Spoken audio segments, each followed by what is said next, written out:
PSR Anjaneyulu remand రిపోర్టులో కీలక విషయాలు వెలుగులోకి వచ్చాయి. ముంబై నటి జత్వాని ఆమె తల్లిదండ్రులను పథకం ప్రకారమే అరెస్ట్ చేయించారని రిమాండ్ రిపోర్టులో పేర్కొన్నారు.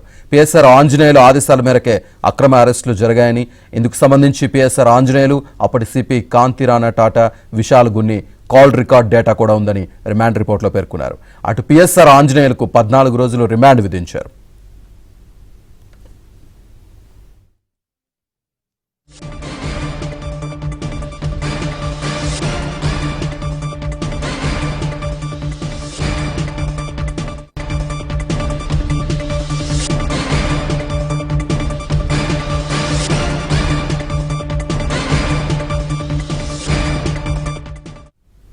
పిఎస్ఆర్ ఆంజనేయులు రిమాండ్ రిపోర్ట్ సంబంధించి పూర్తి డీటెయిల్స్ మా ఏపీ బ్యూరో చీఫ్ రామారావు అందిస్తారు. రామారావు.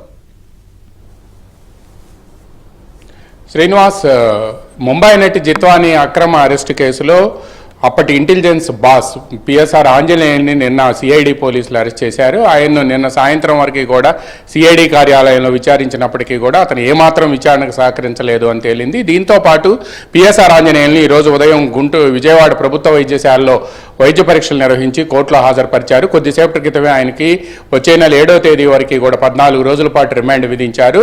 అయితే పిఎస్ఆర్ ఆంజనేయులు రిమాండ్ రిపోర్ట్లో చాలా ఆసక్తికరమైన విషయాలు వెలుగులోకి వచ్చాయి. ఆంజనేయులు రిమాండ్ రిపోర్ట్ ఏబిఎన్ చేతిలో ఉంది. ముఖ్యంగా ఈ రిమాండ్ రిపోర్ట్లో ఇది ఒక పథకం ప్రకారం, అంటే ప్రీ ప్లాన్డ్ స్కీమ్ అని కూడా పోలీసులు స్పష్టంగా పేర్కొన్నారు. దానికి సంబంధించిన ఆధారాలను కూడా సిఐడి పోలీసులు సేకరించారు. 2024 జనవరి నుంచి 2024 ఫిబ్రవరి 3వ తేదీ వరకు అప్పటి ఇంటెలిజెన్స్ బాస్ ఎవరైతే ఉన్నారో పిఎస్ఆర్ ఆంజనేయులు కానీ, లేకపోతే అప్పటి సిపి కాంతిరాణా టాటా కానీ, లేకపోతే అప్పటి డీసీపీ విశాల్ గున్ని కానీ, వీళ్ళ ముగ్గురు మధ్య జరిగిన ఫోన్ సంభాషణకు సంబంధించిన కాల్ డేటా రికార్డు మొత్తాన్ని కూడా సేకరించారు. అదేవిధంగా పిఎస్ఆర్ ఆంజనేయులు సెల్ ఫోన్ని సీజ్ చేసిన సమయంలో దానిలో ఉండే కాల్ డేటా రికార్డులో ముంబైలో ఎవరైతే పోలీస్ ఆఫీసర్లు ఉన్నారో, జిత్వాని నివసించే ప్రాంతంలో ఉండే పోలీస్ ఆఫీసర్లు కానీ, అక్కడ డీసీపీ కానీ, అక్కడ సీనియర్ పోలీస్ ఆఫీసర్లు కానీ, వాళ్ళతో ఈయన మాట్లాడిన కాల్ డేటా రికార్డును కూడా స్వాధీనం చేసుకున్నారు. ఈ కాల్ డేటా రికార్డును పరిశీలించిన వాళ్ళకి ఎవరికైనా కూడా జిత్వానీని ముందుగానే పథకం ప్రకారమే అరెస్ట్ చేశారు అని తేలింది. పైగా జిత్వానీపై కుక్కల విద్యాసాగర్ ఎవరైతే కంప్లైంట్ ఇచ్చారో అతనిచ్చిన కంప్లైంట్ కూడా అది ఫేక్ కంప్లైంట్ అని తేల్చారు. ఇది ఫేక్ కంప్లైంట్ అని చెప్పి తేల్చడానికి ఎవరైతే ఈ పొలానికి సంబంధించి ఈ స్థలానికి సంబంధించిన లావాదేవీలు చేశారు, బ్యాంక్ అకౌంట్లో డబ్బులు ట్రాన్స్ఫర్ అయ్యాయి అని చెప్పారో వాళ్ళు న్యాయమూర్తి ముందు 164 స్టేట్మెంట్ ఇచ్చారు. అసలు జిత్వానీకి ఈ ల్యాండ్తో సంబంధం లేదు అని చెప్పి కుక్కల విద్యాసాగర్ ఇచ్చిన కంప్లైంట్ కూడా ఫేక్ కంప్లైంట్ అని చెప్పి కూడా ముగ్గురు వ్యక్తుల దగ్గర నుంచి ఎవరైతే మధ్యవర్తులుగా ఉన్నారో వాళ్ళ దగ్గర నుంచి 164 స్టేట్మెంట్ రికార్డ్ చేశారు.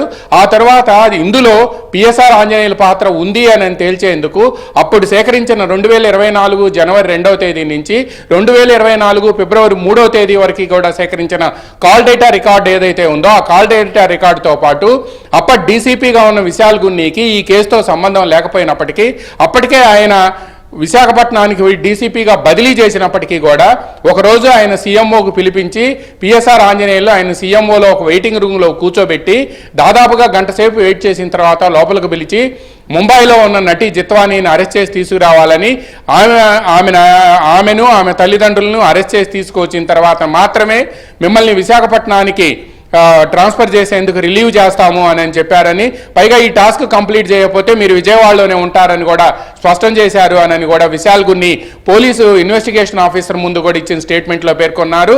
అయితే దీన్ని క్రాస్ చెక్ చేసేందుకు పిఎస్ఆర్ ఆంజనేయులకి పలుమార్లు అప్పటి ఇన్వెస్టిగేషన్ ఆఫీసర్ ఎవరైతే ఉన్నారో స్రవంతి రాయ్ కానీ ఆ తర్వాత ఉన్న అధికారులు కానీ నోటీసులు ఇచ్చినప్పటికీ కూడా ఆయన కనీసం విచారణకు కూడా రాలేదు అని కూడా అందులో పేర్కొన్నారు. ఇది మొత్తం కూడా ఏదైతే జరిగిందో, ఏది ఈ ముంబై నటి జిత్వాని అరెస్ట్ కానీ, లేకపోతే ఆమె మీద ఇచ్చిన కంప్లైంట్ కానీ, లేకపోతే కుక్కల విద్యాసాగర్ ఇచ్చిన కంప్లైంట్ కానీ, ఇవన్నీ కూడా కేవలం ప్రీ ప్లాన్డ్గా చేసిన స్కీమ్.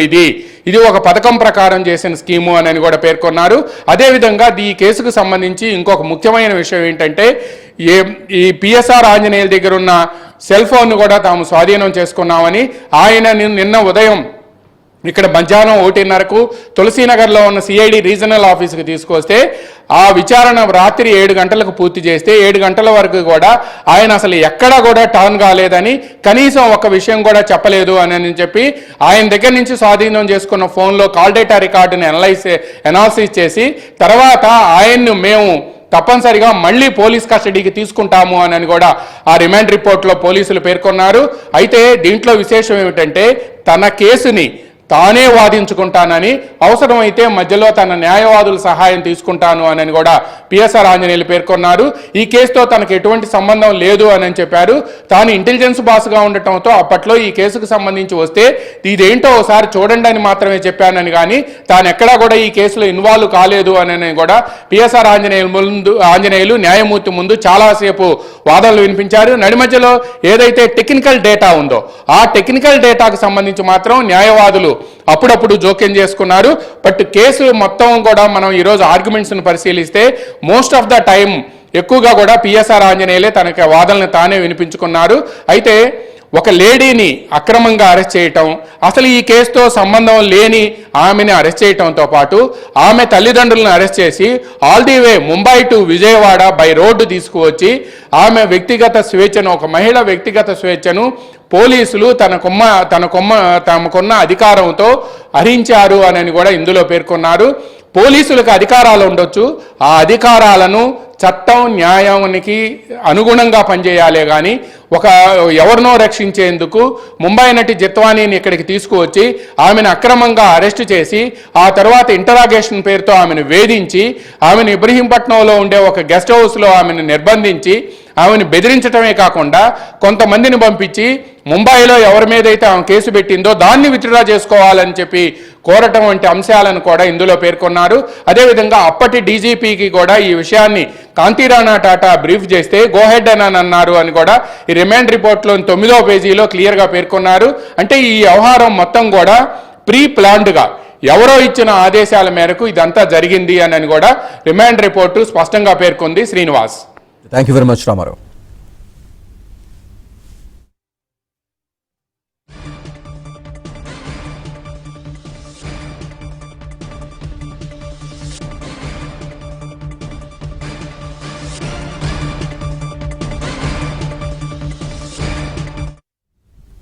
పిఎస్ఆర్ ఆంజనేయులు రిమాండ్ రిపోర్ట్లో కీలక విషయాలు వెలుగులోకి వచ్చాయి.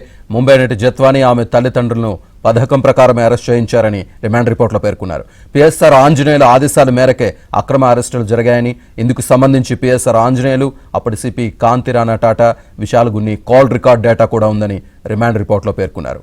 అటు పిఎస్ఆర్ ఆంజనేయులకు 14 రోజుల రిమాండ్ విధించారు.